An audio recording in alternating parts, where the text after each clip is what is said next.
જય શ્રી કૃષ્ણ, જય માતાજી. કેમ હો બધા? તો મારા અવાજ ઉપરથી તો તમને લાગતું જ હશે કે કેમ આટલી બધી ખુશ હોઉં. તો તમને જણાવી દઉં કે માં ચામુંડાની અસીમ કૃપાથી, દ્વારિકાધીશના આશીર્વાદથી અમારું નવું ઘર બનવા જઈ રહ્યું છે. તો મન બહુ ખુશ છે. ભગવાનનો ખૂબ ખૂબ આભાર કે આ દિવસ અમારી જિંદગીમાં આવ્યો. મકાન આપણી લાઈફમાં એકદમ જરૂરી, પોતાનું મકાન હોવું ખૂબ જ જરૂરી છે. અને તમે બધાને ખબર જ છે કે અમે અત્યારે ભાડે રહીએ છીએ, પરંતુ ભગવાનના આશીર્વાદથી હવે અમે અમારું પોતાનું મકાન બનાવશું, જેને હું સારું એવું ઘર બનાવીશ. તો કારણ કે પહેલું તો પથ્થરનું મકાન બને, પણ આપણે જ્યારે એની અંદર રહેવા જઈએ ત્યારે એની અંદર જે જીવ આવે તો મકાનમાંથી એ જે ઘર બને. તો મન આજે બહુ જ ખુશ છે. અને તો બસ પાયાવિધિ હે આજે. કુલદીપના ને ધ્રુવેશના હાથે જ પાયાવિધિ કરાવી. બધું જ એકદમ નિરાંતે શાંતિથી પતી ગયું અને પાયા પણ ખોદાઈ જ ગયા હતા. તો બસ ચેનલને સબસ્ક્રાઈબ જરૂરથી કરો ફ્રેન્ડ્સ. વિડીયોને લાઈક કરો, શેર કરો.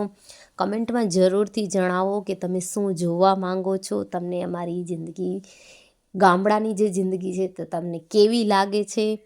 તો અહીંયા કણે કુલદીપ પૂજા કરે છે પાયાની, જે પણ અલગ અલગ બધા ગંગાજળ, પછી ગૌમૂત્ર, ઘણી બધી વસ્તુ હોય આની અંદર.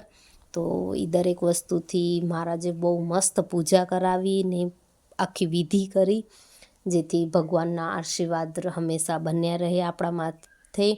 અને કોઈ પણ કામ કરીએ આપણે નવું, વિઘ્નહર્તા દૂર રાખે દરેક વિઘ્નને, અને કરવું જરૂરી પણ સંયોગ કરે. એવી જ ભગવાન પાસે પ્રાર્થના છે, એવી જ માતાજી પાસે પ્રાર્થના છે.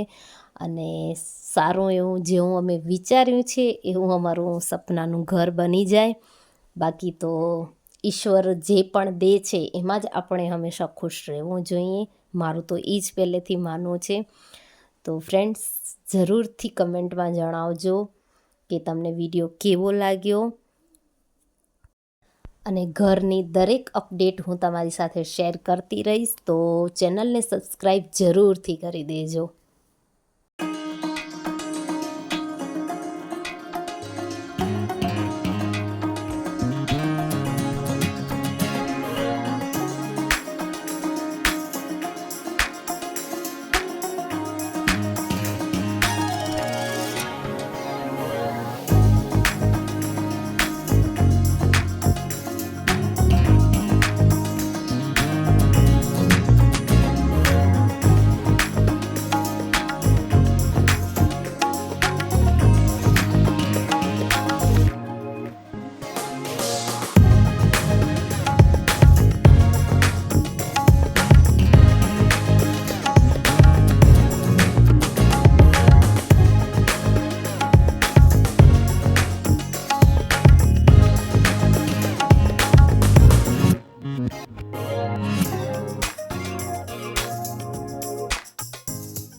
તો બસ વિધિ બધી પતી ગઈ અને હવે હું ગોળધાણા વેચવા જઈશ આખા ફળિયામાં બધાને પ્રસાદ દેવા.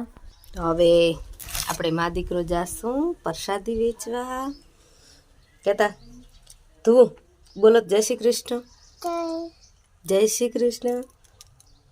તો ફ્રેન્ડ્સ, ચેનલને સબસ્ક્રાઈબ જરૂરથી કરો, વિડીયોને લાઈક કરો, શેર કરો. જય શ્રી કૃષ્ણ, જય માતાજી.